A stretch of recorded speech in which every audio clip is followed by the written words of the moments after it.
I just got done building this racing drone, the 533 Switchback Pro. It's going to be my race rig for the 2021 racing season. I can race, shut up. But after we get done building it, the next thing we got to do is set it up in Betaflight. And that's what we're doing in this video. And it's going to be a little bit different than usual, because instead of a discrete video transmitter and receiver, I'm using the ImmersionRC Ghost hybrid, a combination video transmitter and Ghost receiver in one. I'm Joshua Bardwell, and you're going to learn something today.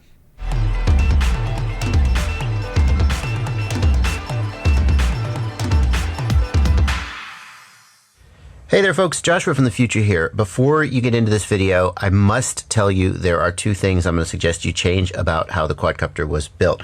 Why didn't I tell you about those things before I posted the video? Because there's no better way to find out what mistakes you might have made than by posting a video on the internet and having the comments come correct you. So thank you, comment section. The first thing that you need to change is this is the wire going between the ESC and the flight controller. I ran it over the top of the flight controller, between the flight controller and the Ghost, and commenters pointed out that it was touching the gyro chip, and I thought, I've done that. I've run wires over the flight controller all the time. It's never been a problem. I've never had a problem with it. And sure enough, when I applied the PID tune that Evan Turner gave me, the quadcopter couldn't go to full throttle without getting crazy oscillations. And I thought, well, surely that's not those stupid wires, but I moved the wires and it fixed the problem. So you need to go and you need to run your wires over the top of the Ghost hybrid so that nothing is touching the flight controller. Thank you, commenters, for that. The other change that I'm going to suggest you make is in the video transmitter header, there is TX3. I don't know if you can read that. This pad right here is TX3, and it's intended for use with smart audio. UART3TX there, you can read it right there. It's intended for use with smart audio, and so I was like, oh, well, we can't use that. And then I was like, whatever am I going to wire my Ghost receiver up to? Oh, I think I'll run a wire all the way across the board to UART2TX. And people in the comments were like, bro, you could have just used TX3 for your Ghost signal wire and kept all of your wires short and right here in the header. And I was like, oh, yeah, that would have made a lot of sense. So I'm also going to suggest you might want to, I mean, you could leave it, it's fine, it doesn't hurt anything, but if you want to make your wiring a little neater, you can move your Ghost signal wire from T2 to T3. And if you choose to do that, then later in the video when I show you the ports tab, you're going to use UART3 for serial RX, not UART2. On with the video. The very first step in almost all of my quadcopter builds is to get the receiver working. And so we're going to come right out of the gate here and start dealing with the ImmersionRC Ghost system. Now, there are some things that I'm not going to go into here because I have another video talking about how to get started with ImmersionRC Ghost. There is a custom version of OpenTX that you're going to need to put on your controller, at least until OpenTX 2.4 comes out. And you're also going to need to download the ImmersionRC Ghost driver and the ImmersionRC Ghost updater. And the very first thing I'm going to do is use the Ghost updater to make sure that I'm on the latest Ghost firmware. So I'm not actually even sure what I'm on, but I'm going to go ahead and start update here and just flash it. Now that the firmware is finished updating, I'm going to go ahead and bind the module. And I'm pretty sure that when a Ghost receiver ships from the factory, it automatically goes into bind mode on power up, and you do not need to hit the bind button. Let's find out if that's true for this one. I mean, I know that's true. Let's see if it's true this time. Here in the Ghost menu, I'm going to go to bind and then bind and setup. And the protocol that we're going to use is SRXL2. When Betaflight 4.3 comes out, you'll be able to use the Ghost protocol. And the main advantage of the Ghost protocol will be that telemetry is supported. So things like Betaflight Lewis scripts and other telemetry related functions. For now, SRXL2 is the fastest protocol you can use and doesn't have telemetry though, not when you're using it with Ghost. I thought about doing this video and showing you guys how to do the Ghost protocol, but you have to download and install nightly builds of the firmware, which may not be stable, and I just didn't feel great encouraging you to take that risk. When I say unstable, I mean like potentially your whole flight controller config could accidentally get wiped, or maybe even your quad would have a flyaway or be uncontrollable, and that that just didn't seem like a good idea. So we're going to go ahead and start bind here. And the Ghost receivers, the very first time they come from the factory, they should automatically go into bind mode. You don't even need to hit the bind button. Let's see if that works. And start bind. And we're going to go ahead and plug in, and we'll see if it auto binds.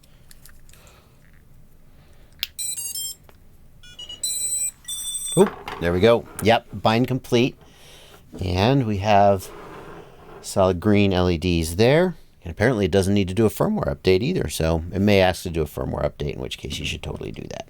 The next thing we're going to do is start up Betaflight Configurator. And we're going to flash Betaflight to the board. But before I do that, I'm just going to plug in USB.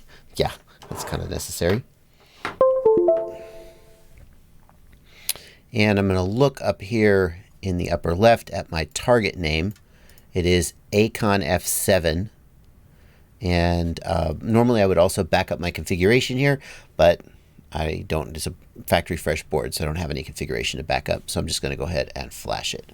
And conveniently here is the Activate Bootloader button. So we'll just click that. And we should see in the upper right-hand corner of the screen, DFU means we're in bootloader mode and we're ready to flash. And then we're going to go to the Firmware Flasher tab. We'll select Acon F7 and we'll flash Betaflight 429 to the board. Alrighty. As always, we're going to apply custom defaults after flashing. You should always do that. Well, almost always. If you don't need to do that, you know why. Power cycle. And then we'll go ahead and calibrate the accelerometer with the board flat on the table as it is. And the next thing I like to do is get the receiver working. So we're going to go to the Ports tab. We soldered the receiver to TX2, which is UART2. So we're going to enable serial RX there. That's all we got to do. The video transmitter is going to be managed by Ghost. So we'll save and reboot. We'll go to the Configuration tab next. And we will choose our receiver type, which is serial, and our protocol, which is SRXL2. And we will save and reboot. And the other thing we need to do usually with SRXL2 is we need to go to the CLI and type set serial RX underscore half duplex equals on, and then type save. If we power up, you see we have solid green LED here for the receiver status, so we're bound. And we should be able to go to the receiver tab and have movement on the sticks. Fantastic. At this point, the next thing to do is to set up your endpoints and your channel mapping. If you don't know how to do that, I've got another video. This is not the in-depth tutorial. This is just walking you through how to set this guy up. And I'll put a link to that video down in the video description amongst the timestamps. But my endpoints look correct, 1000 to 2000, more or less, 1000 to 2000-ish. And my channel mapping looks correct, yaw, pitch, roll, etc. Fantastic. Going to set my stick low threshold to 1010 to get rid of the dead band at the bottom of my throttle. Only do that if you've set your endpoints correctly, though. And my stick high to 1990. We'll save that. This is my custom settings for most of my quads. Specifically, here are my aux modes, and I'm just going to copy that. And then here I'm going to go in the CLI and paste that into the text box and hit enter. And then the next thing I like to do is my OSD configuration, my on-screen display. This is on-screen display configuration for analog. And again, we're just going to copy that and paste that in. And my rates, but these are not the rates I'm going to use because those are my freestyle rates, and on a race rig I'm going to have much lower rates. Maybe I'll even use the 533 rates that Evan Turner uses. In the meantime, I'm just going to type save and be done. So at this point I should be able to go to the modes tab, and I pasted in my modes configuration. This configuration is my all aux modes on one channel. You notice all my modes are on aux 1. If you want to know more about how to put all your aux modes on a single channel, then I've got a video about how to do that. I'll link it down in the video description. If you want to do just a basic aux mode setup, I have a basic tutorial, and I'll also put a link to that down in the video description, or maybe you already know how to do it. We'll go to the configuration tab. We need to set up our motor protocol. This is an F7 flight controller, so it'll be D-Shot 600. We are going to enable bidirectional D-Shot. We're using a 32-bit ESC, so we can do that. And these motors do have 14 poles. That is the correct number. You can count the magnets on the motor, and that tells you how many poles the motor has. Most motors of this size have 14 poles. What else?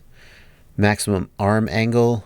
I always disable that by setting it to 180 degrees, which lets the quad arm even if it's not perfectly flat. OSD we want on. Why would that not be on? We don't have a buzzer on this quad. Not many places to put a buzzer, so we'll enable the motor beacon as well. That'll make the motors beep instead of a buzzer. Since we don't have a buzzer, it's not a bad idea to do that. We'll save and reboot.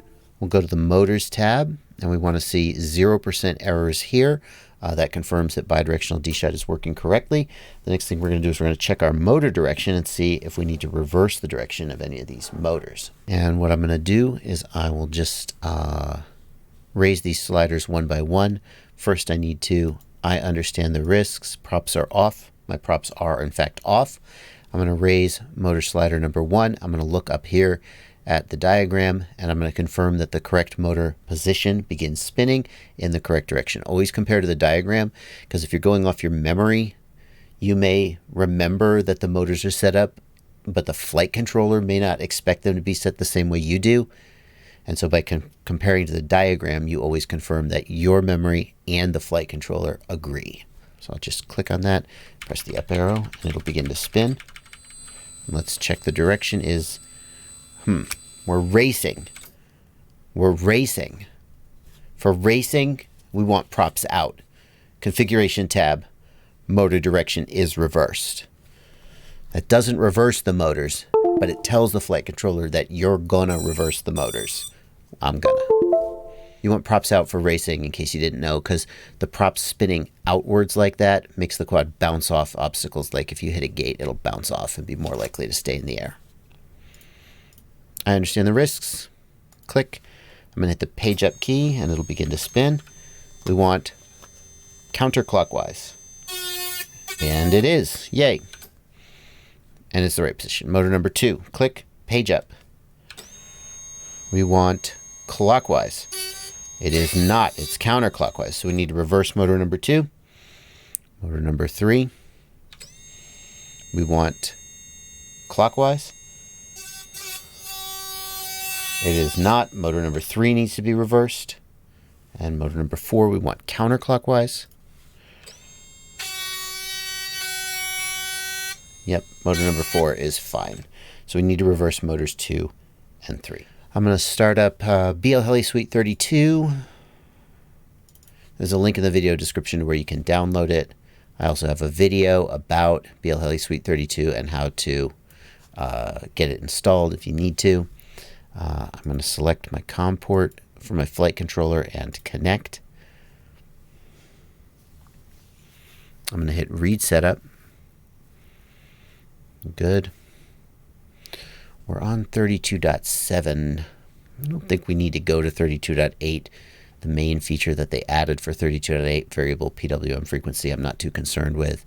But what I am going to do is I'm going to right click on motor 2 to select it. I'm going to choose motor direction reversed and right setup. And I'm going to right click on motor 3, motor direction reversed and right setup. Then I'm going to hit read setup again. No, I want to read setup for all the ESCs. Left click to reselect these guys. And read setup. Okay. Music editor. We got to have musical notes, right? You want to know how to make your ESCs play music when they power up? I got a video about that. It's in the video description. We'll do assign the music to all 4 ESCs. And we will apply music. I love the music. Come on, you love it too. For racing, we probably want motor timing at like 24 degrees for more power.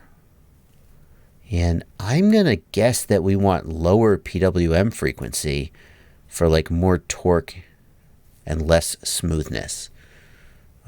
So I'm going to right set up on those. And then the last thing I like to do is go to ESC Overview. Anything that has changed from the defaults is in bold, and I'm just going to double check that everything is as I expect. And it is. So we'll disconnect. Oh yeah, there's that music, baby. A little out of sync. Hopefully that fixes itself. I'm going to go back now and double check the motors, spin the right direction. We'll do motor number 2. Should be clockwise. And it is. And motor number 3 should be clockwise. And it is. Wait. And it is. Got ahead of myself there. Motor spinning the right direction. Well, I guess we got to go into the PID tuning tab and put in Evans rates, which are, I believe there's 0.8 and 0.7. Yep, 533, baby. If you prefer different rates for racing, by all means use them, but that's what I'm going to be trying. I'll hit save there. Now here on the video transmitter tab, you would normally set up your VTX table, but you don't need to do that because the flight controller is not managing the video transmitter. The Ghost system is. Let's take a look. Let's take a closer look at that. So here in the Ghost module, I can go to the Video TX menu, and here is where I can set my band, channel, and power. And there are a bunch of settings here, including some team racing settings that I would get into in a different video. But the short version is that if you're set to mode basic, then whatever settings you put here, then when you hit send and joystick to the right, they'll be sent to the video transmitter. The settings that you have here will be sent to every video transmitter as soon as it powers up, which is pretty slick because, like, if you're racing and you've been assigned by the race director to channel 8, then you just want all your quads to be on channel 8. You don't want to forget, oh wait, I had one on channel race 1 from a previous day, and then accidentally power up, which I think that's just what I would use pretty much all the time. Also, notice that you've got power off. Like literally right now, the video transmitter is completely off. And if you set it this way, then you cannot power up and blast somebody out of the air, because at the moment that the hybrid comes online, the video transmitter, this is like pit mode, but it's like real pit mode. Real pit. Oh, yeah, it's switched off. We can set the power to 1 milliwatt for pit mode, where it's transmitting just enough that you can see it if you're very close to it, or 25 all the way up to max. I'm just going to leave that on off. No, wait, I have to test my video. Let's set it to 25 milliwatts. The next thing I'm going to do, I'll plug in my goggles, and I should have signal on race 8. Well, I'm just going to put this little screen here so you can see what I'm doing. One of the things I need to fix is this Runcam logo down at the bottom of the screen. Hold on. I'm going to grab this camera joystick, which I have a bunch of these from previous builds. They often seem not to ship cameras with these anymore, maybe just to save money. So you may need to buy one of these. What a time to be alive. I'm going to press up for 2 seconds on the joystick, and it should bring up the secret OSD menu that lets you turn off the on-screen display, which we're not using. So pilot is going to be off. Screen 4.3 system is set to NTSC. Does it matter if you use NTSC or PAL for racing? NTSC is probably slightly lower latency. I'm going to switch it to PAL because that's how my OSD is set up for. And exit. So unfortunately, RSSI is not working because we're using SRXL2, and that's something that'll be fixed once Ghost protocol is supported. It'll be really easy to rebind the receiver, and then here in the configuration tab, we'll just change from Spectrum to Ghost once Betaflight 4.3 releases. Another thing that I noticed when I was looking in the OSD is that the amp and milliamp hour reading for this flight controller are way off. I asked Redux Air and confirmed that the correct value for the current scale for this ESC is 168. So you need to put 168 in as the scale, where by default it is 400, and you should be at least pretty close to the correct amp values. Finally, I asked Evan Turner if he had a PID tune for this quad. Since we're using the same motors, ASC and props and frame, or the PID tune should roughly translate over. He sent me this. He also told me that most of the guys are flying on Betaflight 4.3 right now, and there is a Betaflight 4.3 PID tune on the 533 website. If you feel brave enough to run a nightly build, that's on you. But we'll go ahead and put in this 4.2 PID tune. Hey there, folks. Joshua from the future. Again, don't freak out trying to copy what Joshua's doing here. There's a link to the full configuration for the quadcopter, including all of the setup in this video and the PID tune, etc. Link down in the video description. Just go get that and paste it in. Obviously, sanity check everything. Don't just paste it in and act like everything's fine. But yeah, just get that. Ooh, look at him go. I think that's going to do it. I can't think of anything else I need to configure. So the only thing to do is to take it outside and test fly it. But unfortunately, it is raining, and it's going to rain for like the next 3 days. So that's not going to be in this video. You'll have to hit that subscribe button so you don't miss it. Thank you so much for watching the video. There's links, as I said, in the video description to the parts that I'm using, the build video to build this quad, and all the other references that I made. Thanks also to all the wonderful folks who make these products. I think this is one of the best quadcopters I may ever have built in terms of having just like the top of the line ESC, one of the best racing frames, some of the best motors, best control link.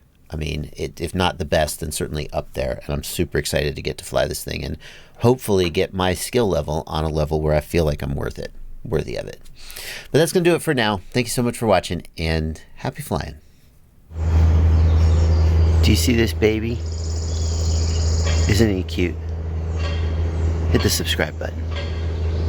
Join my Patreon. Use my affiliate links. Or just keep watching videos. That's better than nothing.